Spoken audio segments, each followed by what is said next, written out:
Ida Mae is an amazing band from the UK which at the core consists of a musical duo, united in marriage and song. Turpin and Stephanie Jean first combined their talents at Bath University and shared a love for their music of Robert Johnson, Charley Patton, Ella Fitzgerald, and Billie Holiday. They've since moved to Nashville and in 2019 released their debut album, Chasing the Lights, followed up in 21 with the raucous hit Click Domino, and are ready to release their third album, Thunder Above You. I highly recommend you check out this wonderful band live at a venue near you. You'll be able to see them at Spring Hill Arts Gathering in Washington, Connecticut on Thursday, June 22nd. You are going to be releasing your third album soon, which is Thunder Above You. Do you have a date for when that's coming out yet? We do. We're announcing tomorrow, and it's coming out on the 25th of August. Oh, excellent. Are you going to release some songs prior to that? Yeah, the plan is one to come out tomorrow. That's a sneak preview there for you. And then I think there's two more before the record is the plan. That's right, yeah, in August. We're very impressed by your last two albums, Click Domino from 2021, and then your debut in 2019, Chasing the Lights. Are you going to do anything different with Thunder Above You? There's a lot different. Yeah. It's got a particular atmosphere, I think, this record that's very different from the other two. And we recorded it live, pretty much all live, including a lot of the vocals, in this kind of crazy mansion house in the UK where we built a studio in a day and recorded the whole record in a week. So it's got this really alive, open feel to it. It's very different, I think. As everybody probably knows, you're a couple, you've been married. Do the songs reflect the evolution of your relationship with each other, where one writes a song maybe about not feeling loved today, and then the other writes a song about how much you love them? Fleetwood Mac style. Yeah, not so much really. There's not enough drama. There's not enough drama, I don't think.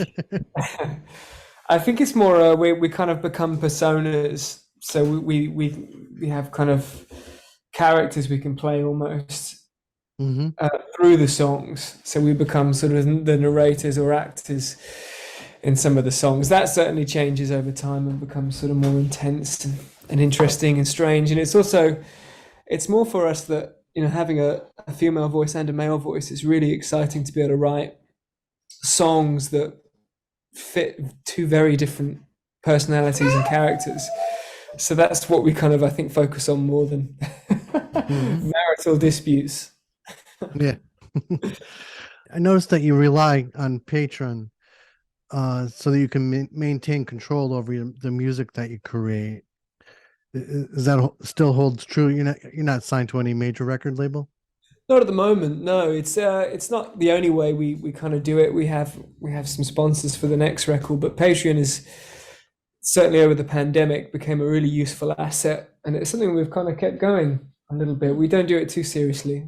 We probably should. Yeah.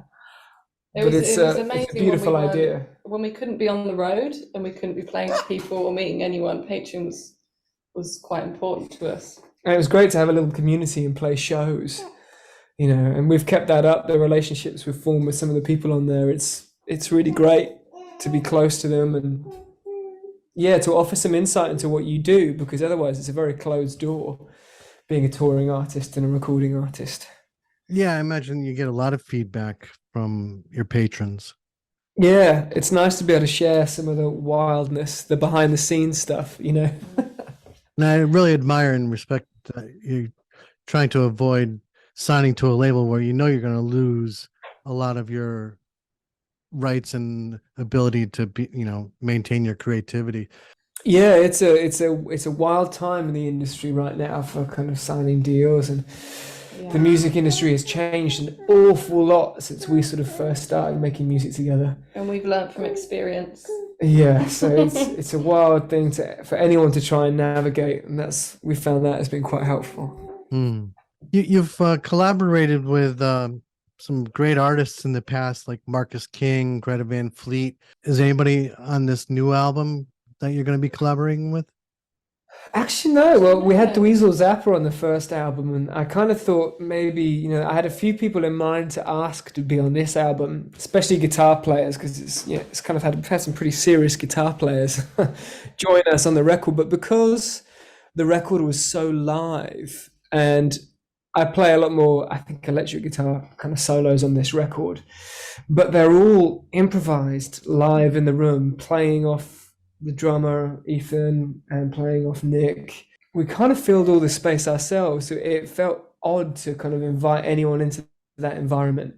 Yeah. But there was a few people I nearly asked and considered asking, but not for this one. This one. It all happened quite quickly as well, because I was, I think, 7 or 8 months pregnant. No, yeah, 7 months pregnant. So we wanted to. Everyone we spoke to with children said, "You better get that recorded before you have a baby." So. Yeah. Chris, you have a very impressive collection of guitars. Does when you get a new guitar, does it influence your writing style on the next few songs, or? Well, thanks. Yeah, well, I'm a big guitar geek. So I worked in a vintage and rare guitar shop for years before sort of Ida Mae.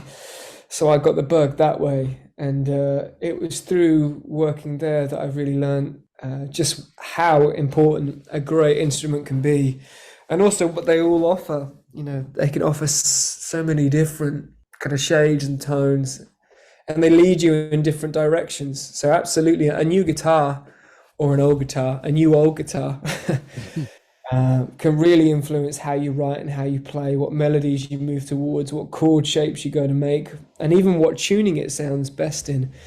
So they have a real dramatic sort of influence on how an album and a record could sound. And I think you notice that in a lot of bands, they, you know, for the first 2 records it'll be this, and for the next 2 it'll be this, and it can sort of usher in a new era of a band's sound. And I think for our early albums, it was all really based around my National Resonator and my Martin acoustic guitar. So it's kind of big and open and delicate. And then the second record got a little bit more rock and roll. I started to play a lot more Gretches. So I had a Gretsch Duo Jet that I used for Click Domino and a Telecaster, and it kind of got a little more rock and roll. For the new record, I used a big Gretsch White Falcon, which is kind of like a Neil Young thing in my mind. So that it has an even bigger sort of sound. And then another much smaller electric resonator made by Mule Resonators that I did an awful lot of kind of wild things on. And then, I used a Stratocaster for the first time, which is an entirely different approach. And really informed the sound of the record and what I was going towards and what felt right to play. It can be tricky though. I always try, if anything turns up, I always try and get rid of something. If I haven't used something in a couple of years, it's gone, because you can tie yourself in knots deciding what to play and what something sounds best on, and that's limiting rather than offering up new songs and ideas and chords and tones. So you got to keep yourself in check. I understand that you enjoy watching period-themed television shows. Have you ever had the urge to dress up on stage? I don't know where that came from. Probably during the pandemic, we got into some period everyone classics. loves the period drama. Period drama. Yeah.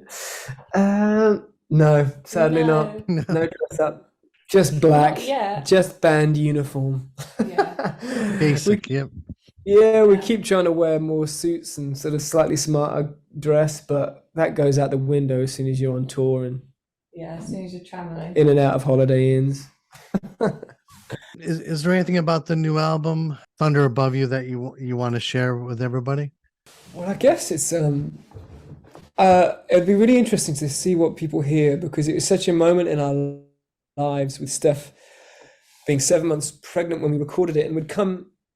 Click Domino had led us on such an incredible journey. We've toured across 46 different states, and we recorded sort of that. We were still being sort of scuppered by the pandemic when it came out, and we managed to do some big touring and some small touring. So we went from, playing with Willie Nelson and Lucinda Williams to, just playing tiny little venues in Europe and the UK. And that kind of was really all we got to do. But all of that journey and all of the stories and all of the people that we met kind of were just floating around in the back of my mind. And that's really influenced a lot of the record, parts of those stories, parts of those conversations. But also I think there's still a bit of a hangover from the disconnection from social media across the pandemic, and how so much of our lives as artists has been sort of funneled into social media rather than performance. So we really wanted on this record to make it as a real moment in time. So when you go and listen to the album, you kind of disappear into the room with us. So the house that it's owned by a friend of a friend of a friend that we made the album in, this mansion. I walked past this house every day on the way to school, and I had no idea it was there, living in my 2 Up 2 Down, not far away. It was recorded with no industry influence. It was just the songs. We had to move so quickly that it was just me and Steph and the songs that we'd written. And we asked our closest sort of musical friends to come and be a piece of it, which is Ethan Johns on drums and Nick Peeney on bass, and just an engineer. And we cooked all the meals and we all slept in the house. And it was just an incredibly intimate and personal moment, with all the amplifiers kind of ringing around the oak panels of the room. And we just really wanted people to feel that they could escape with us, they could enter into that environment when they were listening to it, because I feel there's so much noise out there right now with how the sort of modern records are recorded, and there's so many new bands that you could listen to on every playlist every week, that we really wanted to kind of curate this space that we were living in, so that when people come and listen to the record, they can be a fly on the wall and be a piece of it, and hopefully find something that they love in it. And that also that it hasn't been tampered with too much. I think technology allows people the opportunity to edit and change and do 1,000 different takes and tune vocals and do loads of overdubs and compress things and listen to something 1,000 times. Working with the musicians that we were working with, a lot of these were cut in 2 to 4 takes. Some of them are first takes on the album, including all the vocals. And I think that lends a really exciting, very human energy. It's kind of naive and open and kind of dangerous feeling. And that's what we wanted people to take away from it. And the excitement that we're getting from playing it is what we really hope people can hear on the record. Or maybe it just won't be loud enough and no one will hear it. But that's what we're trying to do anyway, was to kind of curate this environment that people could come and spend time with us in, rather than it be 12 songs that are trying to top playlists on Spotify that are just being compressed. That's not what we're trying to do. Yeah. You kind of alluded earlier, there's a lot that goes into, you're constantly busy, I imagine, constantly being on the creative side, writing and performing the music and recording it, and you've got promotions. Are you with social media and stuff? Have you invested a lot of time into doing some videos too for this album? We've just finished one. Yeah, we're not going to do quite so many, I don't think, but we've just done a really cool one for the first single, which is coming out tomorrow. So yes, and it's along the same quirky, bizarre edge of all of our music videos. But yeah, we're at an interesting time now where so many bands have to do everything, from videos to social media to releasing their music, writing the music, recording their music, publishing their music. It's a pretty wild time to be creative, but it's an exciting moment to, if an artist can pull it off, you're really getting something directly from them, and that's what people will be getting from us. That's for sure. Yeah, I think that's what makes it all special. This is all from you. I can think back to the 90s. I remember people telling me you could get a video made for you for like $25,000, but that was back when people were signing to record deals that didn't have the creativity, and it was just a completely different scene back then. But totally, we signed some of those deals in the noughties. We had the ridiculous music videos and it's just such a kind of a waste of money. Really. So you enjoy what you're doing now as opposed to that? Yeah, we always kind of joke that we're so much more farm to table these days, to coin a nice American restaurant phrase. Yeah, well, there's pros and cons to it. I mean, it's really hard because, as much as you want to keep things in house and keep things pure, it just means there's an awful lot to do. The beauty of those deals in the 90s meant that artists could just be 100% creative all of the time. Because the mortgage repayments, the gas bills, the artwork, the recording, the producing, the mixing, everything is taken care of. So you can kind of take this grand idea and sort of speculate it across, a management company or a record label, and people go off and do it. Whereas now you have to do it a little bit differently. Yeah. But I think that suits our music because it is a very intimate and sort of raw and personal, rock and roll that we make. So it kind of makes sense to keep it the way we have. So far, that could all be subject to change. Who knows? Maybe we'll write the arena rock record and we'll eat our words. But at the moment, yeah, we enjoy it. We just enjoy what we do, and we appreciate that. We had spent a lot of time signed to labels where you're being pressured to try and curate your songwriting and music production to the radio or to what your A&R person think might sell, and the reality is you just compromise and water down so much of what it is that you do that you end up creating, in our experience, music that no one likes, not the A&R person and not us.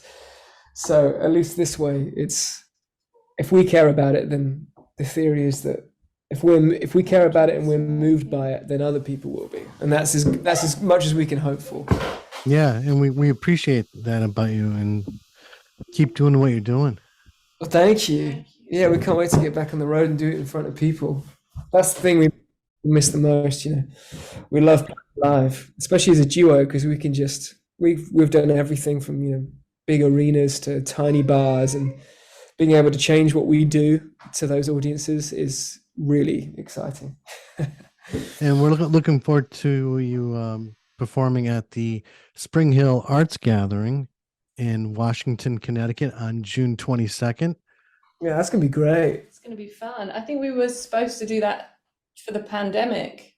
So it's been, I think, maybe 2 or 3 years. A couple of reschedules. Yeah. Ah. Well, we'll catch you this time. Fantastic. Yeah. Yeah, we're looking forward to it. When you're on the road and you're going to be doing a big tour to promote this album, is there any place that you look forward to going to, like a certain city, because there's a restaurant with your favorite comfort food? You begin to. There's so many. There's quite a few, actually. We've done so much. It's funny now because we go back to places that would seem more obscure to everyone, and they're familiar to us, because we've done so much touring. Pre-pandemic, I think we were just probably 3 years solid. Yeah. What else is there? There's an amazing Indian restaurant in Pittsburgh that we like a lot. There is a great Indian. I can't remember. There's some incredible ramen in San Francisco. That's pretty serious. And we do a lot of. We've reached the age where we do a lot of antiquing on tour. Oh, cool. Going around junk shops and stuff. That and guitar shops. Yeah. Vintage guitar shops, Emerald City Guitars in Seattle. It's basically Carter's Vintage in Nashville. There's quite a lot of that goes on. It sounds like you're having a lot of fun. That's great. Yeah. I'm trying to think of the best food now. You got me hungry. What else is there, Steph? I'm just hungry. Toronto always has amazing. Yeah, Toronto has good sushi. New York, obviously. Mm-hmm. Yeah. Yeah. All right. Do you want to play a quick game? Yeah. Sure. It's called Lyrical Ponderings. I'm going to give you a song title. The song title is in the form of a question. You can either answer the question or tell me who sang the song. Bearing in mind we probably slept 4 hours last night. So. Uh-oh. This might be a long game. Pick a number between 1 and 200. 64. Do you believe in magic? Any ideas, Steph? So you have to answer the question. All my brain went to is, do you believe in love by Do Cher? you believe? That's not it, yeah. That's on here somewhere. Do we believe in magic? Yeah, 100%. Oh, that was by the Loving Spoonful in 1965. I wouldn't have known that. Way before your time. All right, Chris, Stephanie, thank you very much for taking the time to talk with me today, and definitely looking forward to seeing you at the Spring Hill Arts Gathering in Washington, Connecticut on June 22nd. We can't wait. Thank you. Gonna be fantastic. Yeah, thanks, Mark. Looking forward to it. Thanks for having us.